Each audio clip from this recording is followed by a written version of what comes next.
namanya itu pembongkaran makam ya. Otopsi. Pembongkaran makam terus diotopsi lagi itu ya. Itu saya lihat videonya itu dan saya coba masukin dengan mata batin itu memang ada ya. Saya lihat di situ ada ininya. Itu arwah ya. Ada arwahnya itu. Ya kan arwahnya itu bukan korin ini ya, arwah. Karena ini kan posisinya belum 40 hari. Ya kan? Dan ini peristiwanya di kuburan dia. Ya kan? Di kubur. Sebelum dibongkar pasti ada doa dulu. Ya kan? Nah, pada saat doa ini kalau di dalam Islam begitu kita assalamualaikum dengan kuburan, dengan arwah yang ada di kubur ini, itu Allah akan mengirim arwahnya kembali ke kubur apabila ada keluarganya yang datang. Nah, pada saat dibongkar itu saya lihat itu arwah itu. Jadi arwah ini ya sedih ya. Dia dekati ibunya, megang-megang tangan ibunya. Tapi ibunya mungkin nggak ngerasa ya. Itu bukan korin ya, bukan jin korin yang saya lihat itu. Karena itu arwah langsung yang saya lihat di peristiwa pada saat pembongkaran makam itu. Dan kelihatan ya arwahnya sedih ya. Sedih. Dia mendekati mamanya, pegang-pegang tangan mamanya, tapi mamanya nggak ngerasa ya. Wallahu alam ya, karena ini takdir ya. Apapun jalannya sudah ketentuan dia harus meninggal. Apapun jalannya itu seperti itu ya. Tapi yang saya lihat beberapa waktu lalu di media sosial heboh di rumahnya ada gangguan-gangguan agak berbau-bau gaib ya. Rumahnya, pintunya geredek-geredek ya. Ada suara kursi bergerak-gerak sehingga ini yang membuat ibunya ketakutan ya. Itu saya lihat videonya di sosial media juga ya. Nah, di situ saya coba putar ulang, saya perhatikan video itu ya kan di ruangannya itu. Jadi itu memang betul itu bukan gangguan. Suara-suara itu disebabkan hadirnya korin ya. Hadirnya korin dari anak itu. Korin pendamping bukan arwah ya. Karena kalau arwah itu orang meninggal ya arwahnya back to basic, kembali kepada ilahi. Tapi yang hadir di rumahnya itu korin pendamping. Korin pendamping ini ya berhubung dia masih anak-anak ya, korinnya juga ya masih anak-anak juga. Jadi masih ada jiwa pengen kembali ke rumah, pengen main, pengen jumpa rumahnya, pengen lihat mamanya ya kan. Tapi pengennya ini membuat mamanya takut ya kan. Nah, sebetulnya itu nggak perlu ditakuti karena itu bukan gangguan-gangguan dari astral yang membahayakan ya. Tapi walaupun begitu ya tetap segera ditanggulangi. Artinya jangan dibiarkan ada gangguan-gangguan korin ini, karena ini akan mengganggu ketenangan mamanya itu, mengganggu ketenangan hati pikiran mamanya sendiri gitu. Oke. Kalau korin yang datang yang menimbulkan efek-efek suara-suara suatu objek, pintu, kursi bergeser, bergerak, itu hanya kerinduan, gejolak kerinduan korin untuk kembali ke rumah, karena dia kan pernah tinggal di situ. Nah itu. Tapi sebetulnya kalau dari sisi supranatural, tapi ini saya tidak menyarankan, karena ini akan menimbulkan fitnah. Sebetulnya untuk mencari informasi bagaimana tingkat kebenaran yang peristiwa yang terjadi ini, sebetulnya bisa tanya korinnya. Bisa ditanya dengan korinnya. Tapi ini saya tidak menyarankan.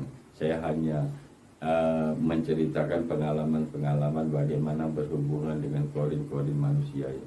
Karena pernah kejadian dulu sekitar tahun berapa ya? Tahun 2000 kayaknya. Tahun 2000 di Batam itu ada tukang ojek ya. Ada tukang ojek itu mati di begal sama orang, ya kan? Orangnya ditinggalkan, mayatnya di pinggir jalan, motornya dibawa. Gak tahu siapa yang melakukan pembunuhan ini sama tukang ojek ini, ya kan? Nah di situ ahli-ahli supranatural Batam waktu itu, tapi tidak saya sebutkan siapa ahli supranaturalnya, karena saya juga ikut waktu itu. setelah dikebumikan didatangin kuburannya. Didatangin kuburannya karena ada ilmu hikmah itu yang kita bisa berkomunikasi. Bisa berkomunikasi dengan korin jin itu. Bahkan jika memungkinkan kita bisa berkomunikasi dengan arwah.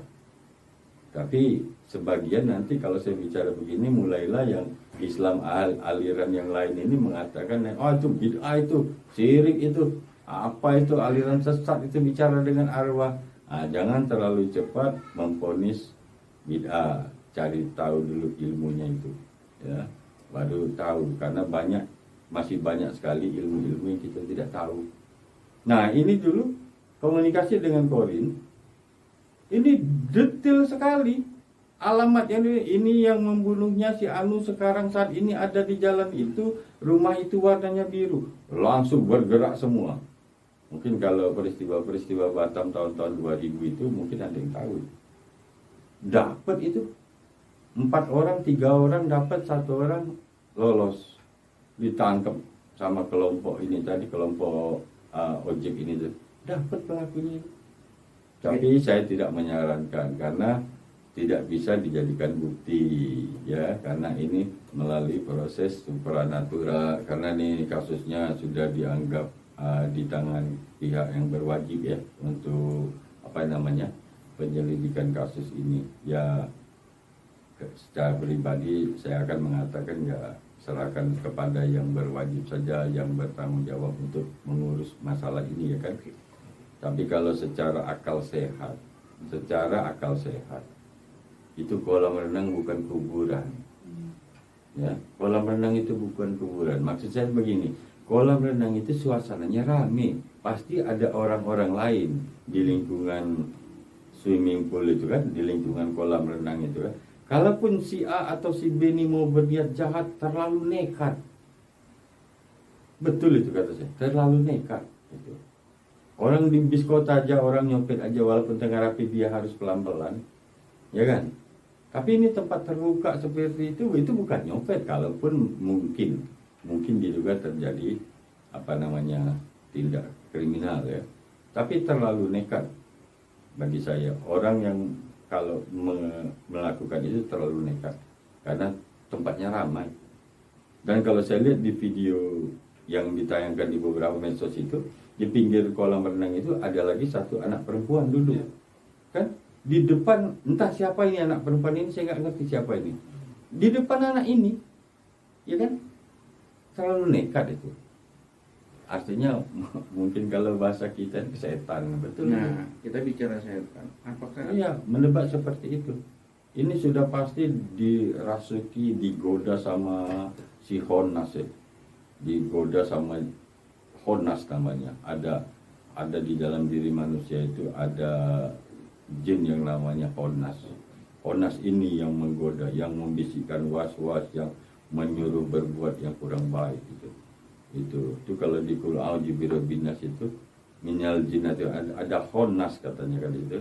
Qul a'udzu birabbinas malikin nas ilahin nas min syarri waswasil Honnas. Nah, Honnas itu sebetulnya nama jin itu di Qul a'udzu birabbinas itu. Nah, ini mungkin saya rasa ini yang menggoda sehingga akal yang bersangkutan itu nggak jalan.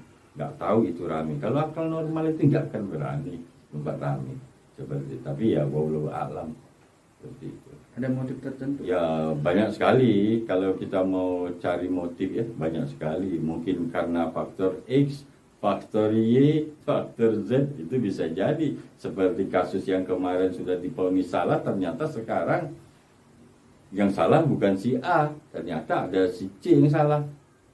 Itu modusnya apa, ya kan, dan targetnya apa, ya ternyata ada hal tertentu yang diinginkan sama si Z tadi, ya kan. Nah itu kalau dicari apa motif ya pasti banyak. Naluri seorang ibu itu ya sekejam-kejam harimau itu tidak akan makan anaknya sendiri, ya kan. Seganas-ganas harimau tidak akan makan anaknya sendiri kecuali harimaunya lagi error, ya kan. Nah itu ya pasti mamanya ini ya terpukul dengan kasus ini kan, mamanya pasti sedih. Tapi ya dibalik itu ya kita lihat sajalah ya kan apa yang akan terjadi setelah penyelidikan dari pihak kepolisian ini. Tapi sebaiknya ya